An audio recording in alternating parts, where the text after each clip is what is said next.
Hello दोस्तों, आज मैं आप लोगों के लिए क्लास 10 की मैथमेटिक्स की मॉडल एक्टिविटी टास्क अगस्त 2021 के पूरे मैथ के सॉल्यूशन को लेकर आया हूं। क्वेश्चन नंबर 1, निम्नलिखित प्रश्नों के सही विकल्प चुनकर लिखें।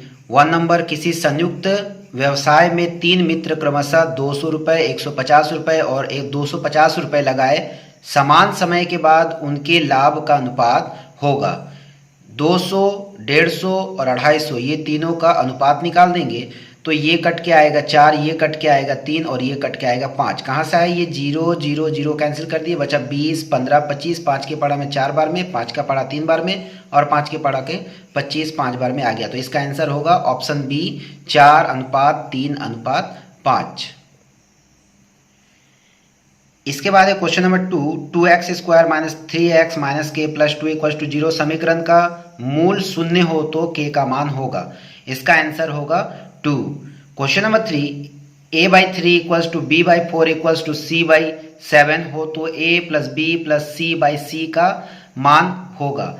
तो यहाँ सबसे पहले हम लोग लेंगे a/3 equals to b/4 equals to c/7 equals to k माना, तो a/3 इक्वल्स टू k मान लेंगे इसके साथ में। तो a बराबर 3 से k का 3k हो जाएगा। इसी तरह सेम टू सेम इसका तीनों का भी कर लेंगे, तो b/4 equal to k, b equals to 4k, c/7 equals to k equals to c equals to ये 7k का 7k। अब यहाँ मान बैठा देंगे a plus b plus c के बटा c के साथ में a का वैल्यू 3k, b का वैल्यू 4k और c का वैल्यू 7k बैठा देंगे। तीनों को जोड़ने के बाद आएगा 3 4 7 7 14, 14k बटा 7k। तो 7 से k कैंसिल हो गया, 7 से 14 2 बार में कट गया। इसका आंसर होगा 2। तो इसका आंसर होगा ऑप्शन नंबर बी, 2। इसके बाद का क्वेश्चन है क्वेश्चन नंबर 4, 09 मीन्स 9 एवं 49 का मध्य समानुपाती क्या होगा। तो 9 अनुपात मध्य समानुपाती में x मान लेंगे तो दोनों तरफ x हो जाएगा, x समानुपात x अनुपात 49। तो इसका 9/x बराबर x बटा 49 हो जाएगा। इन दोनों का क्रॉस मल्टीप्लाई करेंगे तो यहाँ x स्क्वायर आएगा बराबर 9 गुना 49। इन दोनों क्रॉस मल्टीप्लाई करके यहाँ लिख दिए, तो इसलिए x बराबर इन पे ऊपर रूट चढ़ा देंगे और 9 का तोड़ेंगे 3 गुना 3 गुना 49 का आएगा 7 गुना 7। तो यहाँ से निकल रहा है ये जोड़ा, ये दोनों जोड़ा से एक बाहर निकल गया है, इन दोनों का जोड़ा से एक बाहर निकल गया, तो बच गया 3 गुना 7। तो इसका आंसर आ जाएगा 21, मतलब ऑप्शन नंबर बी आंसर 21। आगे देखते हैं क्वेश्चन नंबर 5, यदि a plus b equals to √5 एवं a minus b equals to √3 हो तो a² प्लस b² का मान कितना होगा।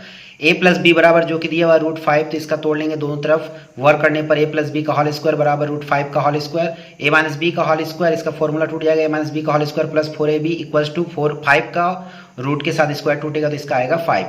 तो इसके बाद फिर इसका लेंगे, इसका मान a माइनस बी जो कि यहाँ दिया हुआ है √3, तो √3 मान बैठा दिया whole square plus 4ab equals to 5। तो इसका टूट कर आएगा 3, इसका ऐसे ही उतार देंगे, 5 को ऐसे ही उतार देंगे।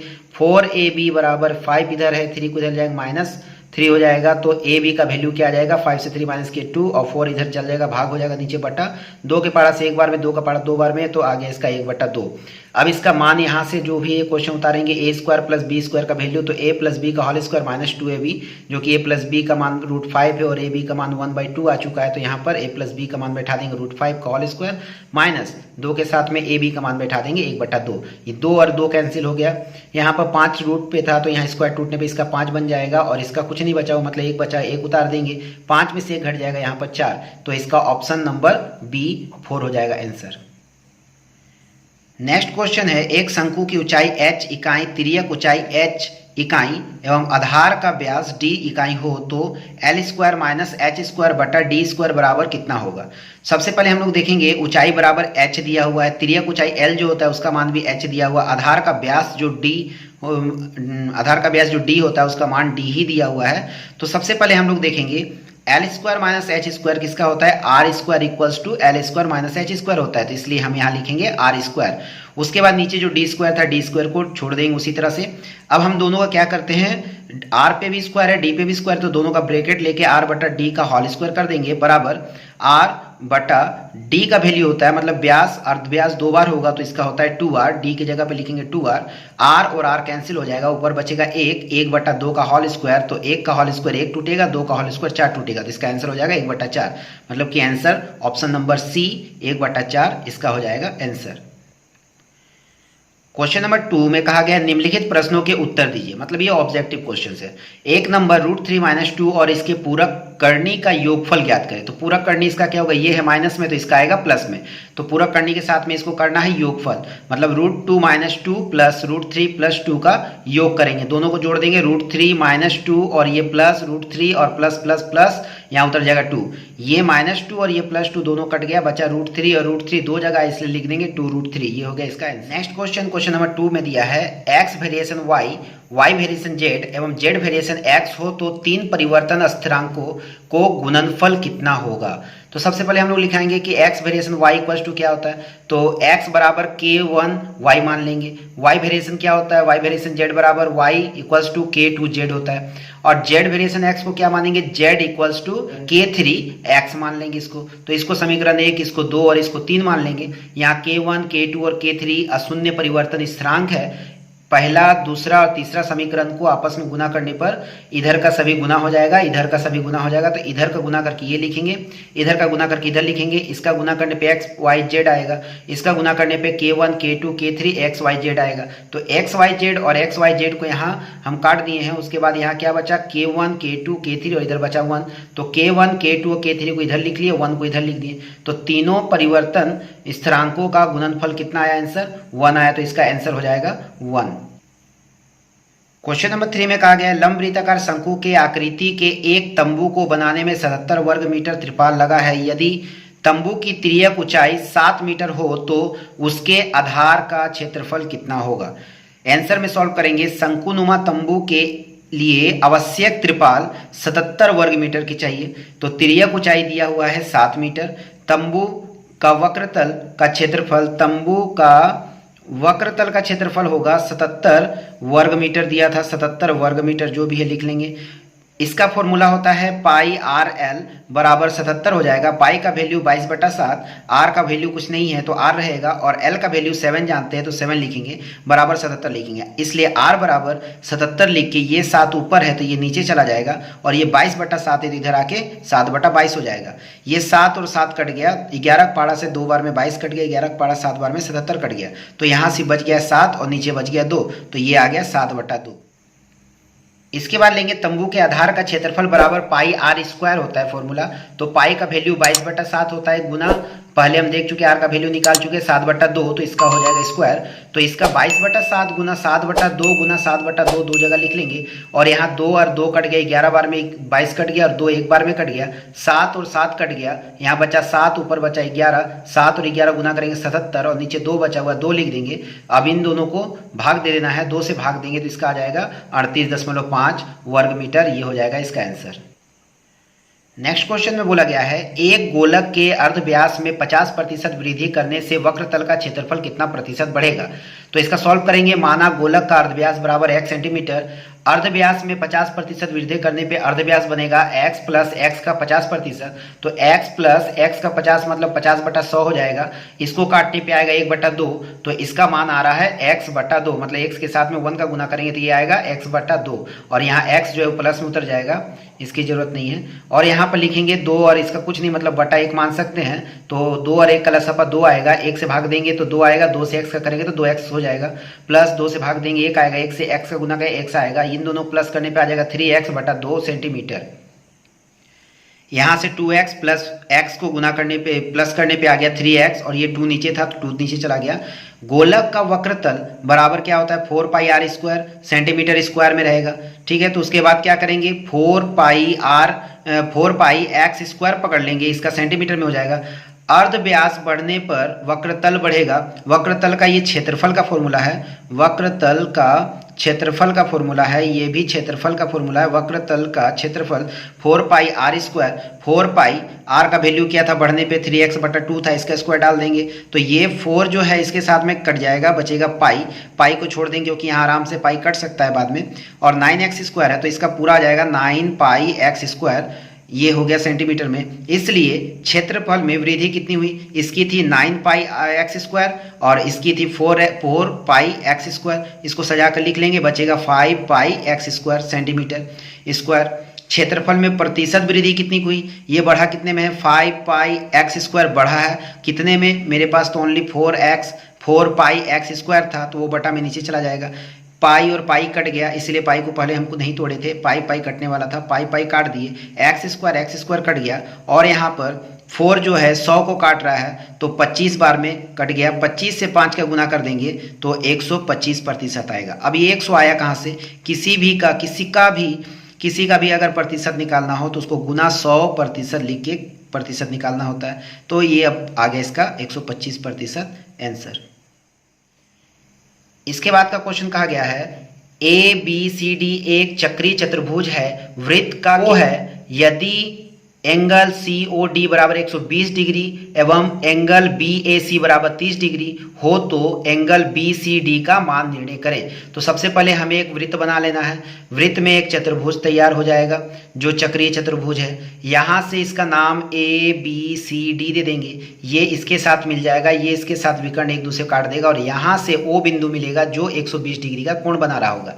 तो सी डी समकोण कोण सी ओ डी एवं वृत्त स्थल कोण सी ए डी है, इसलिए एंगल सी ए डी बराबर 1/2 एंगल सी ओ डी बराबर एंगल 1/2 गुना 120, जो कि इसका मान जानते हैं हम लोग 120 है यहाँ पर, सी ओ डी इसका मान है 120, तो 2 से काट देंगे 60 आएगा, 60 से 1 करने पे 60 आएगा, मतलब सी ए डी का मान आ गया 60 डिग्री यहाँ पर। इसलिए बी ए डी बराबर B A C plus angle C A D. B A D क्या है? बी ए डी निकालने के लिए हमको लेना होगा, यहाँ से लेना होगा बी ए सी और फिर यहाँ से लेना होगा सी ए डी, तो ये दोनों मिलाने पे कोण जो बनेगा वो आएगा बी ए डी, इसलिए दिए यहाँ पर। तो बी ए सी का मान हम लोग जानते हैं, बी ए सी का मान दिया हुआ है 30 डिग्री तो वो बैठा देंगे, सी ए डी का मान अभी निकाल लिए 60 तो ये 60 बैठा देंगे, इन दोनों को जोड़ने पर आ गया 90 डिग्री।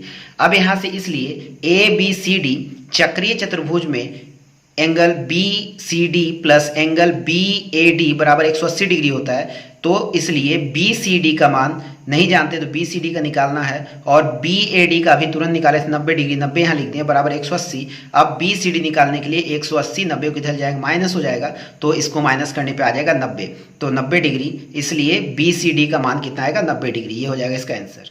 नेक्स्ट क्वेश्चन है 6 नंबर, 5 सेंटीमीटर अर्धव्यास वाले एक वृत्त के बाहर एक बिंदु P से खींची गई एक स्पर्शक की लंबाई 12 सेंटीमीटर है, वृत्त के केंद्र से P की दूरी क्या होगी? तो सबसे पहले हम लोग को एक वृत्त बना लेना है, यहाँ से O बिंदु मिडिल में होगा, O बिंदु से हमें नीचे A खींच लेना है, A से एक P बिंदु बाहर में खींची हुई है उसको मिला देना है, और P से O को मिला देना है। तो ये जो आया इसका अर्धव्यास है, ये जो आया इसका स्पर्शक है जिसे हम लोग लंब भी कहते हैं, तो इसका निकालना है हमें कर्ण निकालना है। तो कर्ण निकालने के लिए क्या करेंगे, वृत्त में ओ ए बराबर मान दिया है 5 सेंटीमीटर जो कि अर्धव्यास है, और यहाँ पर पी ए या ए पी बोल लेंगे वो है 12 सेंटीमीटर, ये इसका लंब है, इसलिए एंगल ओ ए पी बराबर 90 डिग्री। समकोण त्रिभुज में ओ पी का मान निकालें तो ये कर्ण है, तो कर्ण बराबर क्या होता है लंब स्क्वायर प्लस आधार स्क्वायर का रूट, तो वही के यहाँ पर ओ पी बराबर ए पी का होल स्क्वायर प्लस ओ ए का होल स्क्वायर ओवर रूट। तो ओवर रूट इसके लेंगे, ए पी का मान हम लोग जानते थे, ए पी का मान जानते हैं 12 और ओ पी का जानते हैं 5, वही दोनों बैठा दिए। 12 का होल स्क्वायर जब तोड़ेंगे तो आएगा 144 और 5 का होल स्क्वायर तोड़ेंगे तो आएगा 25, तो इन दोनों को जोड़ने पे आ जाएगा 169 का रूट तोड़ेंगे तो आ जाएगा 13 सेंटीमीटर, यही हो जाएगा इसका आंसर। क्वेश्चन की तरफ हम लोग बढ़ेंगे। क्वेश्चन नंबर 7, A अनुपात B बराबर 2:3, B अनुपात C बराबर 4:5 एवं C अनुपात D बराबर 6:7 हो तो A अनुपात D का मान निर्णय करें। जो कि A अनुपात B बराबर दिया है 2:3, B अनुपात C बराबर 4:5, C अनुपात D बराबर 6:7 दिया है, तो इसको हम बटा कर लेंगे, A बटा B बराबर 2/3 हो जाएगा, B बटा C बराबर 4/5 हो जाएगा, C बटा D बराबर 6/7 हो जाएगा। इसलिए क्या करेंगे, इधर के जितने भी नंबर हैं A बटा B, B बटा C और C बटा D, यहाँ पर सभी का गुना कर लेंगे, और इधर का जो नंबर है 2/3, 4/5 और 6/7 इधर गुना कर लेंगे, तो यहाँ B और B कट जाएगा, C और C कट जाएगा, यहाँ बचेगा A बटा D लिख दिए। यहाँ 3 6 को 2 बार में काट दिया और कोई कटने वाला नहीं है, तो ऊपर 2 4 और 2 का गुना करेंगे तो 2 चौक 8 दूना 16 यहाँ आएगा, और 7 5 35 नीचे आ जाएगा। तो जैसे कि हम लोग अनुपात से बटा बनाए थे उसी तरह बटा से फिर अनुपात बना लेंगे, A अनुपात D बराबर 16:35, ये हो जाएगा इसका आंसर। नेक्स्ट क्वेश्चन की तरफ हम लोग बढ़ते हैं। क्वेश्चन नंबर 3, निम्नलिखित प्रश्नों के उत्तर दें। मतलब ये लॉन्ग क्वेश्चन में पूछा गया है। क्वेश्चन नंबर 1, नियामत चाचा एवं करवी बहन क्रमशः 30,000 रुपया और 50,000 रुपया मूलधन लगाकर एक संयुक्त व्यवसाय शुरू किया। 6 माह के बाद नियामत चाचा और 40,000 रुपया लगा दिए, किंतु करवी बहन व्यक्तिगत आवश्यकता के लिए 10,000 रुपया निकाल लिया। वर्ष के अंत में 19,000 रुपया का लाभ हुआ तो किसको और कितना रुपया लाभ मिलेगा?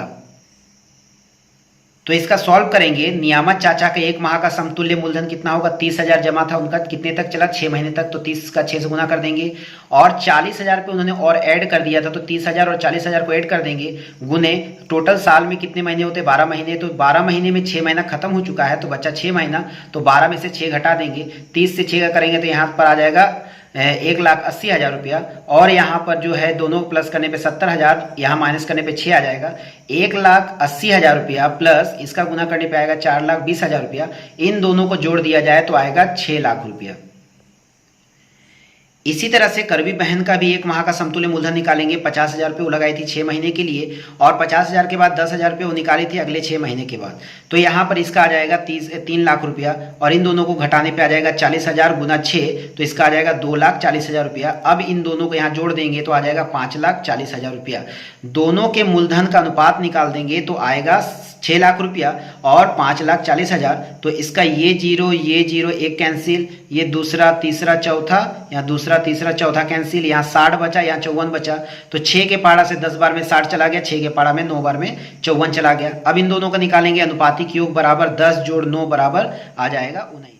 चूंकि कुल लाभ दिया हुआ है 19,000 रुपया है, तो नियामत चाचा का लाभ कितना होगा? 10/19 गुना देके 19,000 रुपये। ये 10/19 कहाँ से आया? 10 तो उनका अनुपात का था और 19 अनुपातिक योग लाए थे हम लोग, तो 10/19 हो गया। और ये 19,000 लाभ टोटल जो था वो लिखे हैं, तो काट के आए 1,000, 1,000 से 10 का गुना करेंगे आएगा 10,000। इसी तरह से करवी बहन का भी निकालेंगे। लाभ 9/19, इनका अनुपात था 9 और कुल अनुपातिक योग था 19, तो 9/19 गुना 19,000, इसको काटने पे आएगा 1,000, 1,000 से 9 का गुना करेंगे आएगा 9,000। तो यही दोनों हो गया इसका आंसर। नियामत चाचा का लाभ बराबर 10,000 और करवी बहन का लाभ बराबर 9,000, यही दोनों बन जाएगा इसका आंसर। आगे क्वेश्चन तरफ देखते हैं। यदि 2 नंबर दिया है, यदि a बराबर √5 + 1/√5 - 1 और b बराबर √5 - 1/5 √5 + 1 हो तो a² + ab + b² बटा a² - ab + b² का मान ज्ञात करना है। सबसे पहले हम लोग a का वैल्यू निकाल लेंगे और b का वैल्यू यहाँ लिख देंगे, और a + b का वैल्यू हमको निकालना होगा, क्योंकि यहाँ पर हम फॉर्मूला a + b का लगाने वाले हैं। a + b का फॉर्मूला निकल सकता है। तो यहाँ पर सबसे पहले हमको क्या करना होगा? a + b बराबर √5 जो भी है इसका मान बैठा लेंगे और b का मान यहाँ बैठा लेंगे, दोनों को प्लस करेंगे, दोनों को लसअप पर वही आएगा, सेम टू सेम उतार देंगे। और यहाँ से इसका और इसका कैंसिल होगा, बचेगा ये, और ऊपर दोनों है तो दोनों सेम है, तो इस पे दोनों को उतार दिए, प्लस दे के ये दोनों कट गया, बचा कौन? ये √5 - 1, √5 - 1 सेम टू सेम, दोनों को उसी तरह उतार दिए। अब यहाँ से क्या करेंगे? इसके साथ दोनों को गुना करने पर मेरा इतना आने वाला है और इन दोनों को गुना करने पर इतना आने वाला है। तो टोटल अब इनको क्या करेंगे? √5 और √5 minus plus, √5 minus plus cut गया, बचा इसका 5 5 1 1। तो ये 5 और 5 10 10 1 11 1 12 12 बटा ये √5 का टूटेगा तो 5 आएगा, और ये √5 है, यहाँ पर √5 का होल स्क्वायर टूटेगा, √5 का ओवर रूट है, √5 का ओवर रूट है, तो यहाँ पर √5 का ओवर रूट टूटने पे 5 आएगा और 1 आएगा, तो 5 में से 1 माइनस करने पे 4 आ जाएगा। अब 4 से 12 को काट दिए तो 3 आ गया, और इसीलिए a + b बराबर क्या आंसर हो गया? 3 हो गया। अब यहाँ से देखते हैं हम लोग ए बी का वैल्यू निकाल लेंगे, क्योंकि जरूरत पड़ेगी ए बी की। तो ए बी बराबर जो भी ए का मान और बी का मान जो है बैठा दिए, तो ये माइनस ये दोनों कट गया क्रॉस में और ये दोनों क्रॉस में कट गया, तो इसका वैल्यू आ गया 1। अब हमको देखना है क्वेश्चन जो ऊपर में पूछा गया था, क्वेश्चन को उतार लेंगे यहाँ पर। अब यहाँ उतारने के बाद a² + 2ab + b² जबरदस्ती इसको लिया गया है, तो मेरा कितना बढ़ गया? 1 ज़्यादा बढ़ गया, तो यहाँ पर हम 1 घटाकर काम कर लेंगे। उसके बाद इसमें क्या किए? इसमें भी हमको जबरदस्ती a + b का मान लाना था, तो यहाँ भी 2ab बैठा दिए, तो यहाँ पर माइनस में है, तो अब जब तक हम -3ab से नहीं करेंगे तो मेरा ab नहीं बचेगा, क्योंकि 2ab रखा हुआ है पहले से, तो -3ab इसका पकड़ लिए। तो ये वाला पूरा फॉर्मूला आ गया a + b का होल स्क्वायर, और ये -ab यहाँ उतार दिए, और a + b ये वाला पूरे का आ गया और -3ab यहाँ उतार दिए। उसके बाद क्या करना? मान बैठाने पे मान इसका था 3, तो ये 3 आया हुआ था, तो 3 मान यहाँ बैठा दिए, 3 का होल स्क्वायर माइनस इसका ab का मान था 1, तो 1 बैठा दिए। इसका मान फिर से 3 स्क्वायर है तो 3 बैठा देंगे, और यहाँ पर 3a भी है तो 3 गुना 1 कर देंगे, a b का मान 1 बैठा देंगे। इसका स्क्वायर 9 आएगा टूटने पे, इसके 1 आएगा, और इसका 9 आएगा, फिर इसका दोनों को मल्टीप्लाई करने पे 3 आएगा। 9 से 1 माइनस करेंगे 8 आएगा, 9 से 3 माइनस करेंगे 6 आएगा। 2 के टेबल में 2 के पाड़ा में 4 बार में कट गया, 2 का पाड़ा में 3 बार में कट गया, तो इसका बच्चा 4/3। पूर्णांक में तोड़ देंगे तो आएगा 1 पूर्णांक 1/3, ये हो जाएगा इसका आंसर। अगले क्वेश्चन की तरफ चलते हैं, देखते हैं। क्वेश्चन नंबर 3, प्रमाणित करें कि दो त्रिभुजों की भुजाएं समानुपाती होने से उनके अनुरूप कोण समान होंगे, अर्थात दोनों त्रिभुज समान कोणिक होंगे। प्रदत्त में सबसे पहले हम लोग को चित्र बना लेना है इस प्रकार से।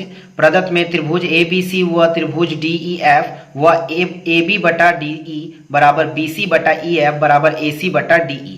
प्रमाणित करना होगा कि त्रिभुज ABC व त्रिभुज DEF समान कोणिक होंगे, अर्थात कोण A बराबर कोण D और कोण B बराबर कोण E एवं कोण C बराबर कोण F है। तो रचना में सबसे पहले हम लोग को लिखना होगा DE या बढ़ी DE से AB के समान DP एवं DF या बढ़ी DF से AC के समान DQ काट लिया, P व Q दोनों बिंदुओं को मिलाया। प्रमाण में क्या करना है, AB बटा DE बराबर AC बटा DF को करना है। फलतः DP बटा DE बराबर DQ बटा DF। रचनानुसार AB बराबर DP एवं AC बराबर DQ, जो कि हम लोग चित्र में पहले से कर चुके हैं। इसलिए थैलेस के विपरीत प्रमेय की सहायता से पाते हैं कि PQ समानांतर EF होगा। तो इसके बाद देखेंगे PQ समानांतर EF एवं DE काटती है। तो इसके बाद हमको देखना है, इसलिए कोण P और बराबर कोण E हो जाएगा। PQ समानांतर EF एवं DF काटती है, इसलिए कोण Q बराबर कोण F होगा। इसलिए त्रिभुज DPQ व त्रिभुज DEF समान कोणिक होंगे। इसलिए DP बटा DE बराबर PQ बटा EF या AB बटा DE बराबर PQ बटा EF। ये रचनानुसार DP बराबर AB समीकरण 1 हिसाब से मानेंगे, किंतु AB बटा DE बराबर BC बटा EF प्रदत्त है, इसको समीकरण 2 के रूप में मानेंगे। इसलिए समीकरण 1 और समीकरण 2 से पाते हैं कि PQ बटा EF बराबर BC बटा EF, EF और EF कट जाएगा, इसलिए PQ बटा BC बचा। इसलिए त्रिभुज ABC और त्रिभुज DPQ में AB बराबर DP, BC बराबर PQ और AC बराबर DQ होगा। इसलिए त्रिभुज ABC सर्वांगस्यामी त्रिभुज DPQ SSS सर्वांग समता शर्तानुसार ये आएगा। इसलिए त्रिभुज A बराबर कोण D, कोण B कोण P और कोण E एवं कोण C बराबर कोण Q बराबर कोण F। इसलिए कोण A बराबर कोण D, कोण B बराबर कोण E एवं कोण C बराबर कोण F होगा। इस तरह इसलिए त्रिभुज ABC व त्रिभुज DEF समान कोणिक है। इस तरह ये पूरा प्रमाणित होता है। नेक्स्ट क्वेश्चन की तरफ चलते हैं। क्वेश्चन नंबर 4, 15 कृषक 5 दिन में 18 बीघा जमीन में खेती कर पाते हैं। परिवर्तन सिद्धांत का प्रयोग करके बताएं कि 10 कृषक 12 बीघा जमीन में कितने दिन में खेती कर सकेंगे। सॉल्व करेंगे। माना कृषक को M मान लेंगे, जमीन को L मान लेंगे और दिन को D मान लेंगे। D नियत रहने पर M वेरिएशन L होगा, और जब L को नियत रखेंगे तो B वेरिएशन 1/D होगा। ज्वाइंट वेरिएशन के अनुसार हम पाएंगे कि M वेरिएशन L बटा D, इसलिए M बराबर K L बटा D, जो कि यहाँ पर वेरिएशन के बाद इक्वल्स टू करने के लिए यहाँ पर K लगाया जाता है। इसलिए K L बराबर क्या हो जाएगा, M D गुना कर लेंगे। इसलिए सिर्फ K का निकालना होगा तो क्या K L था, L इधर चला जाएगा तो बटा में आ गया M D बटा L हो गया, बराबर K का मान हम लोग जानते नहीं है, अभी K का निकालना होगा। M का मान हम लोग जानते थे कितना है, M का मान हमको पहले वाले का पता था 15 और D का मान पता था 5, तो L नीचे में 18, इसको 3 के पारा से 5 बार में, उसको 3 के पारा से 6 बार में काट दिए, ऊपर बचा 5 गुना 5 बराबर 25 और नीचे बचा है 6। अब D का मान हमें निकालना, जो कि दूसरे में यहाँ पर दिन में निकालने के लिए बोला गया। दिन में खेती कितने दिन में खेती करें तो D निकालना है, तो D बराबर यहाँ पर इसको भी पलट देंगे तो ये चलाएगा के एल बटा एम, ये पलटने पे आ जाएगा के एल बटा एम। तो यहाँ पर के का मान था 25/6, वही बैठा दिए 25/6। एल का मान दूसरे वाले का 12 था तो 12 बैठा दिए, और इसके नीचे एम का मान 10 था, 10 बैठा दिए। इसको 5 के पहाड़ा से 5 बार में काटे, 5 का पहाड़ा से 2 बार में काटे, फिर 6 का पहाड़ा से 12 को 2 बार में काटे, फिर 2 और 2 को काट दिए, 1 आ गया। तो ये सिर्फ बचा 5 दिन, ये हो गया इसका आंसर। चलिए आगे चलते हैं क्वेश्चन नंबर 5 में। एक समकोण त्रिभुज के कर्ण की लंबाई 12 सेंटीमीटर और दूसरी भुजा 5 सेंटीमीटर की है, तो इस त्रिभुज के परिवृत्त की रचना करें। तो हम लोग सबसे पहले इसमें 5 सेंटीमीटर का एक नीचे एक दाग खींच लेंगे, सरल रेखा खींच लेंगे, जिसका नाम दे देंगे BC। और यहाँ से फिर हमें क्या करना है, 90 डिग्री का कोण बनाना है। 90 डिग्री का कोण बनाने के लिए क्या करेंगे, सबसे पहले हमें यहाँ पर कंपास की सहायता से इसे एक बार इस तरह से कोई भी एक नाप लेकर ऐसे घुमा देना होगा, और यहाँ से काट देंगे 60, यहाँ से काट देंगे 120, यहाँ से काटेंगे तो आ जाएगा 90, जो कि आप लोग जानते ही होंगे। अब इसको मिला देंगे। अब यहाँ हमें क्या बोला था, कर्ण की लंबाई बोला गया था 12 सेंटीमीटर, ये है कर्ण की 12 सेंटीमीटर। तो ये है मेरा कर्ण के लिए अब क्या करेंगे, साइड में कोई भी लाइन 12 सेंटीमीटर का खींच लेंगे, और यहाँ से खींचने के बाद इसका नाम दे देते हैं ए और सी। तो ए सी को माप लेंगे और यहाँ सी बिंदु पे रख के ये इसको माप लेंगे, यहाँ से मापने के बाद सी बिंदु से रख के इसे काट देना है। जहाँ कटेगा वही इसका कर्ण बन जाएगा। अब इसके बाद अगला स्टेप क्या करना है, अगले स्टेप में हमें क्या करना है, सबसे पहले ए बी को समद्विभाजित करेंगे। कोई भी एक नाप लेकर एक बार ऊपर एक बार नीचे काटेंगे, फिर बी बिंदु से एक बार ऊपर और एक बार नीचे की तरफ इधर काट देंगे। जहां मिलेगा इसको लाइन मिला लेंगे। फिर इसी तरह से मैंने क्या किया, ए बी को समद्विभाजित किया, आधा से ज्यादा ले लिया मैंने, एक बार इधर काट दिया, एक बार इधर काट दिया, एक बार इधर काट दिया, फिर ए बिंदु पे रख के एक बार इधर काट दिया और एक बार इधर काट दिया। जहां मिला इसको आपस में मिला दिए। तो ये बिंदु, ये जो लाइन आ रही है और ये जो लाइन आ रही है, आपस में जहां एक दूसरे को काटेगी वो है ये स्थान। जहां काटेगी वहां आपको कंपास बैठा लेना है। कंपास बैठाने के बाद यहाँ पर किसी भी एक को नाप लीजिए, बिंदु को, या ए को नाप लीजिए, या बी को नाप लीजिए, या सी को नाप लीजिए। तीनों ही आपका बराबर आने वाला है। अब इसको क्या करना है, वृत्त के रूप में आपस में ऐसे करके घुमा देना है। तो ये परफेक्टली तीनों बिंदु से कट के आना चाहिए, तभी ये परफेक्ट बनेगा। तो ये इस तरह से ये इसकी रचना तैयार हो जाएगी। अब इसके बारे में मैंने रचना लिख दिया है, किस तरह से मैंने तैयार किया था। रचना में लिखना है, स्केल की सहायता से BC 5 सेंटीमीटर एक रेखा खींचा, बी बिंदु पर 90 डिग्री का एक कोण बनाया, और सी बिंदु से 12 सेंटीमीटर लंब को काटा जहां ए बिंदु मिला, AC को मिला दिया, जिससे त्रिभुज ABC का निर्माण हुआ।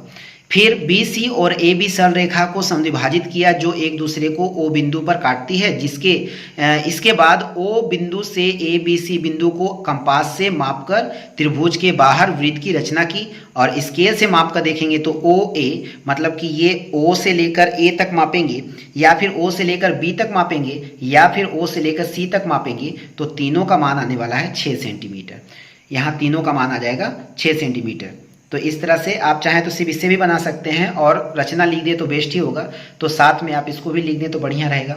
तो इस तरह से आपको मेरा वीडियो कैसा लगा, अगर आपके लिए सहायता हो रही सॉल्व करने के लिए, तो प्लीज़ आप लोग अपने फ्रेंड्स को, अपने दोस्तों को शेयर करें, जिनसे उनको भी सहायता हो जाए, और कमेंट कर दें, और साथ में जो सब्सक्राइब नहीं किए सब्सक्राइब कर दें, जिससे मुझे और भी सहायता मिले आगे काम करने के लिए। Okay, thank you, good luck.